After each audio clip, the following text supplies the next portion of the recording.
देश विदेशातील घटना घडामोडी आपल्यापर्यंत पोहोचवित असलेले एकमेव अग्रगण्य news channel DPA news Marathi, शोध सत्य बातमीचा। आज दिनांक 30 जुलै रोजी हर्सुल बाजार मार्केट यार्ड या ठिकाणी स्थानिक भूमिपुत्र आढावा बैठक आयोजित करण्यात आली। इगतपुरी त्र्यंबकेश्वर मतदारसंघात यावेळी स्थानिक भूमिपुत्राला संधी मिळावी आणि स्थानिकच भूमिपुत्र निवडून यावा असा संकल्प केला।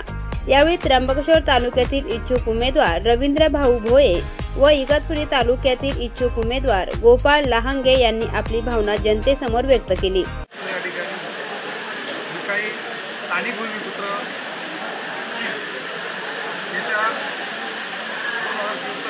घातलेल्या विधानसभा निवडणुकीच्या संदर्भामध्ये हर्सुल या ठिकाणी आज जी काही आढावा बैठक आयोजित केलेली होती ती खऱ्या अर्थाने येत्या 2024ची विजयाची नांदी आहे आणि स्थानिक भूमिपुत्रांना खऱ्या अर्थाने न्याय देण्यासाठी या ठिकाणी ही बैठक आयोजित केली आहे। घातलेल्या 2024 विधानसभेच्या निवडणुकीच्या निमित्ताने आज हर्सुल या ठिकाणी स्थानिक विरुद्ध बाहेरचे म्हणजे परके म्हणजे स्थानिक भूमिपुत्रांच्या वतीने ही इथं सर्वपक्षीय बैठक घेण्यात आलेली आहे, जेणेकरून गेल्या 15 वर्ष इगतपुरी विधानसभेला सातत्याने बाहेरचा उमेदवार दिला जातो, स्थानिकांवरती अन्याय होतो।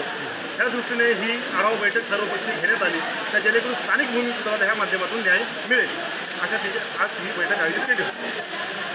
आता आमचा हर्सुलकरांचा इतिहास जर बघितला तर आम्ही गेले 35 वर्ष सुरगाणा विधानसभा मतदारसंघाशी आम्ही जोडलेलो होतो। त्यावेळेस सुरगाणा विधानसभा मतदारसंघामध्ये असताना 35 वर्ष आम्हाला सुरगाण्याचे आमदार सन्माननीय गावित साहेब होते। त्याही काळात आमच्या हर्सुलकरांना न्याय काही मिळालेला नाही। त्यानंतर जेव्हा त्र्यंबकेश्वर तालुक्याची निर्मिती झाल्यानंतर आम्ही 58 ग्रामपंचायत हे आमच्या इगतपुरी विधानसभेला जोडल्या। त्यानंतर 15 वर्ष हे बाहेरचेच आमदार म्हणून प्राधान्याने आम्ही त्याच्याकडे मागणी करतो की आम्हालाही न्याय मिळावा। विधानसभेच्या सगळ्या पदाधिकारी सांगितलं आमच्या हर्सुलकरांना एकदा तरी स्थानिक आमदार म्हणून बघण्याची संधी द्यावी, ही दुसरी आमची मागणी आहे। या बैठकीला तालुक्यातील सर्व पक्षीय नेते उपस्थित होते।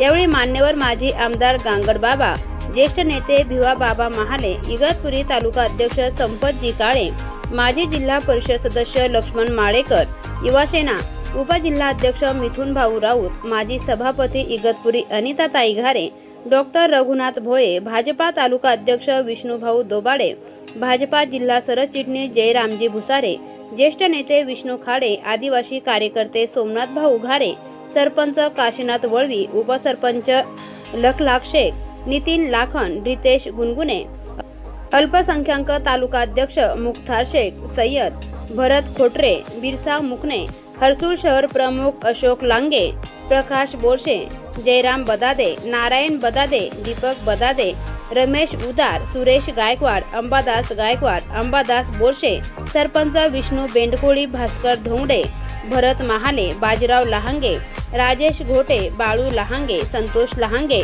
अंबादास बेंडकोळी, विठ्ठल पवार, अरुण बोरशे, राहुल बोरशे, जनार्दन भोये, बाळासाहेब सपकाळे, युवराज उदार, हिरामन उदार, यशवंत चौधरी, भरत किरकिरे, रमेश तरवारे, सरपंच संजय महाले, ललित तलवारे, दिनेश उदार, मधुकर उदार, ईश्वर उदार, निवृत्ती भोये, भीमा भोये, बाळासाहेब सपकाळ, पोपट खोटरे, हिरडी सरपंच तानाजी महाले, रंगनाथ महाले, हौशीराम बेंडकोळी, सीताराम बेंडकोळी, संतोष डगळे तसेच इगतपुरी त्र्यंबकेश्वर मतदारसंघातील सर्व पक्षीय नेते व स्थानिक भूमिपुत्र मोठ्या संख्येने उपस्थित होते। DPA न्यूजसाठी प्रतिनिधी गणेश लहामटे। ताज्या घडामोडी व अपडेट जाणून घेण्यासाठी आताच DPA न्यूज चॅनलला सबस्क्राइब करा आणि बेल आयकॉन क्लिक करायला विसरू नका।